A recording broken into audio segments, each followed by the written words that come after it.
Bonjour, bienvenue dans mon rêve de quartier, le podcast. Je suis Naomi. Je suis Talina. Je suis Lubin. Je suis Linaya. Aujourd'hui, nous sommes à la maison de quartier de la Bélingerie où vient d'avoir lieu un spectacle burlesque. Nous sommes allés à la rencontre de Sandrine, son interprète.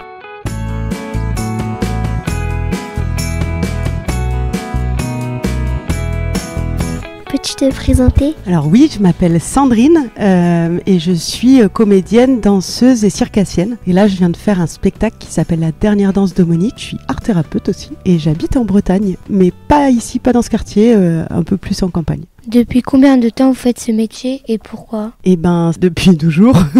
Après le bac, j'ai commencé les écoles de cirque.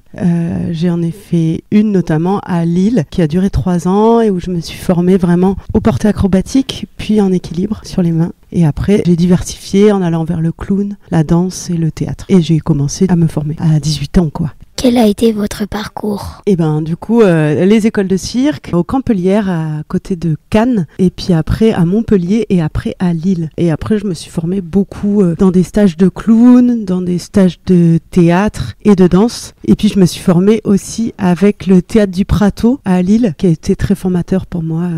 Quel est votre métier de rêve depuis petit ? Et ben alors, quand j'étais petite, je voulais être trapéziste volante. Et en fait, ça prend trop de place, il y a trop de matériel.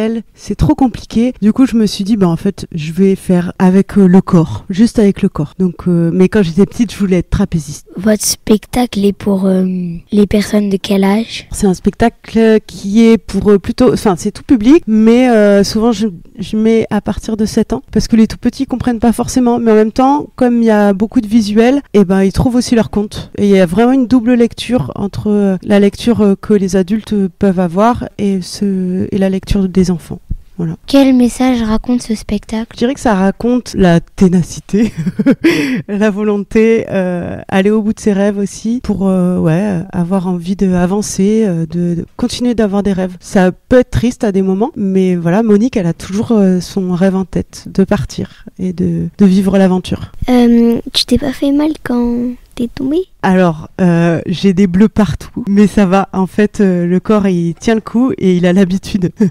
J'ai vraiment l'habitude de tomber depuis toute petite, donc tout va bien. Qu'est-ce qui t'a donné envie d'associer le théâtre à l'acrobatie ? Eh ben, j'ai commencé par le cirque, mais il y a toujours eu ce truc où le cirque pour le cirque, des fois, je trouve ça gratuit et du coup, j'ai envie de rajouter vraiment du personnage, de l'émotion, une histoire. J'aime bien quand il y a des histoires. J'adore qu'on me raconte des histoires. Du coup, j'ai aussi envie d'en raconter. Merci. Eh ben, merci à vous.